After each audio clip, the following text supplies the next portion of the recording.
जिस तरह हमारे दफ्तर में ना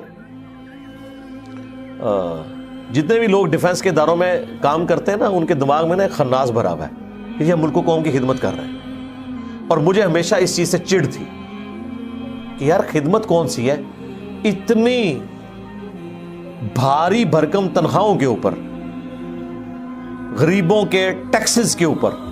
अमीर ने तो कोई नहीं देना होता, वो तो टैक्स चोर होता है। यानी वो मजदूर जो तकलीफ में मजदूरी कर रहा है, वो भी बेचारा साबुन की टिकिया खरीदने जाता है तो उस साबुन की टिकिया के ऊपर भी तुम्हें टैक्स देता है। और अपने मोटर बाइक में जब पेट्रोल 1 लीटर डलवाता है तो उसमें आधे पैसे, या चले थोड़े मोहतात कर लेते हैं, 1/4 हिस्सा टैक्स के तौर पे तुम्हें दे रहा है, ताकि डिफेंस के इदारों के जो सो कॉल्ड आशिकीने मुल्क हैं उनकी तनख्वाहें वहां से दी जाएं। तो मैंने तो बेचारा वो कर रहा है, उसके टैक्स से ही सारे ये सरकारी मुलाजमीन की तनख्वाहें जाती हैं ना। अब वो तुम्हें इसलिए अपने टैक्सेस का पैसा दे रहा है कि तुम्हारी तनख्वाह मीट हो, उसके अगेंस्ट तुम मुल्क की हिफाजत करो। तो मुल्क की हिफाजत कर रहे हो, उसकी तनख्वाह भी ले रहे हो। मुल्कों कौम की खिदमत कहां से आ गई इसमें? मुल्कों कौम की खिदमत तो यह है कि कोई शख्स पैसे लिए बगैर खिदमत करे। तो मैं उस वक्त भी, मुझे कोई कहता था ना कि जी ये कोई, हमारे बड़े भी कभी हमें कोई समझाने की कोशिश करते थे ना जी हम बड़ा, तो मैंने कहा यार कोई नहीं, मैं ड्यूटी पूरी कर रहे हैं, उसकी तनख्वाह ले रहे हैं। मुल्कों कौम की कौन सी खिदमत है? खिदमत उस दिन है कि ये तनख्वाह बंद करें और फिर आप अगले दिन ड्यूटी पे आ जाए। तनख्वाह छोड़ दें। इन दफातर के अंदर, मेरे पास तो चूंकि फर्स्ट हैंड नॉलेज है, बीच में रहा हूं, किसी के कोई प्रिविलेजेस में से कोई चीज थोड़ी सी भी रुक जाती थी ना, एक वक्त में 2 बंदों की अगर प्रमोशन हुई है, एक को एंटाइटल्ड गाड़ी नए वाली उन्होंने दे दी, दूसरे को ये कहा कि अभी नई अवेलेबल नहीं है लेकिन एक पुरानी अवेलेबल है। और पुरानी से मुराद ये ना समझिएगा जो टैक्स की चल रही है, यानी इसको अगर वो 2022 मॉडल दे रहे हैं, तुम यार 2020 मॉडल ले लो और ड्राइवर साथ है। वो कहता था जी जनाब इधर क्या नौकरी करनी? कसम खुदा की मैं आपको बता रहा हूं, सिर्फ इस बात के ऊपर। और वही लोग हैं जो लोगों को ये भाषण दिया करते थे मुल्क कौम की खिदमत कर रहे हैं। तनख्वाह नहीं बंद हुई, फैसिलिटी नहीं आपसे किसी ने छीनी, सिर्फ एक छोटा सा काम हुआ है कि यार नहीं चलो 1 साल पुराना मॉडल मिल जाता है। और वो मॉडल भी तो जिसको पता है उसको पता है, बीच में बैठे हुए तो ना वो फर्क फील होता है कि वो 2022 है ये 20 है, क्या फर्क पड़ता है? एक जैसे ये मेंटेन्ड गाड़ियां होती हैं और फिर उसकी पूरी मेंटेनेंस भी सरकारी होती है, ड्राइवर भी सरकारी है और वो पूरे प्रोटोकॉल से उनको मैनेज किया होता है गाड़ियों को। उसके अंदर डालने वाला आपको पेट्रोल भी मिल रहा है। एक छोटी सी कोई किसी से कोई फैसिलिटी, और इसको छोड़ दें, अगर एक ही साथ काम करने वाले लोगों में से किसी एक को कोई एक स्पेशल कोई प्रोटोकॉल मिल गया कि उसे मसलन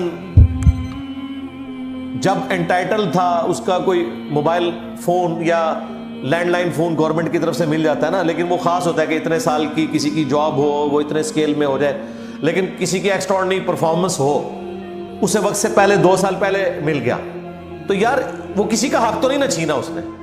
यानी अगर मुझे 3 साल सर्विस के बाद मोबाइल फोन गवर्नमेंट ने दे दिया और मेरे साथ वाले को नहीं मिला, और वो मिलना भी नहीं था 7 साल सर्विस से पहले, मुझे इसलिए मिल गया कि मेरी एक्स्ट्राऑर्डिनरी एक परफॉर्मेंस थी तो मुझे दे दिया, उससे तो कोई चीज काम नहीं हुई। इसके ऊपर कहते हैं नौकरी क्या करनी है, और काम का क्या हाल है वो आप छोड़ दें। तो ये मैं उस वक्त भी कहता यार ये नॉनसेंस बातें, ये बात ना करो कि ये स्वाब का काम है कर रहे। स्वाब यार ये वही काम है जो मौलवी तनख्वाहें चंदे खा के और फिर एंड में कहते हैं दीन की खिदमत कर रहे हैं। दीन की खिदमत नहीं कर रहे, अपनी खिदमत कर रहे हैं। आज तुम इस मसले से उतार दिए जाओ तो तुम लोग इस काबिल भी नहीं कि तुम्हें 10,000 की नौकरी भी कहीं पे मिल जाए। मैट्रिक भी क्लियर नहीं है, कहां पे नौकरी करेंगे? लेकिन यहां बैठे हुए पीएचडी को वो लेक्चर्स दे रहे हैं और उनकी कमाई में से खुद खा रहे हैं। और इस्लामाबाद में तो आप अगर चले जाए तो क्या क्या फैसिलिटीज हैं, बंदा कानों को हाथ लगाता है यार। दुनिया में अगर मौलवी के लिए आपने जन्नत देखनी है तो इस्लामाबाद की एक छोटी सी मस्जिद के इमाम और खतीब का आप लिविंग स्टैंडर्ड देख लें जनाब। जब आपके घर का किराया कोई नहीं, इस्लामाबाद में सबसे बड़ा इशू है कि माठे से माठा घर भी जो है ना वो 30-40 हज़ार से स्टार्ट होता है, तो ये 40 हज़ार तो आपकी सैलरी पक्की होगी ना। आगे चले, अगर बिजली का बिल भी आपने नहीं देना तो आजकल तो बिल्कुल गया गुजरा भी कोई होना 5-6 हज़ार से तो बिल स्टार्ट होता है, ये भी सर्दियों में, गर्मियों में 10-12 हज़ार, और एसी भी लगाए होते हैं इन्होंने। आप प्रिविलेजेस अगर उनके गिने ना तो वो लाख से ऊपर होते हैं। तनख्वाह बेशक 20 हज़ार है, वो लाख रुपए की सारी फैसिलिटीज वेल की हुई होती हैं। और मस्जिद तो 5 टाइम के लिए लोगों ने आना ना, बाकी तो पूरी मस्जिद उनके बच्चों के लिए अवेलेबल है, ठीक है, उनके लिए अवेलेबल है, वो तो एक खुला डुला मामला है। और छत भी है ऊपर, मस्जिद की छत जो है वो भी अवेलेबल है। तो वो सारी फैसिलिटीज अवेल कर रहे हैं किसके नाम पे? दीन पे। और एंड पे वो कहेंगे देखें जी हमने तो दीन के लिए जिंदगी वक्फ कर दी, ये कह रहे होते। तो हाँ, सबसिस्टेंस लेवल पे कोई लाइफ गुजारा है तो वो वाकई वक्फ की हुई है उसने, वो हम मानते हैं।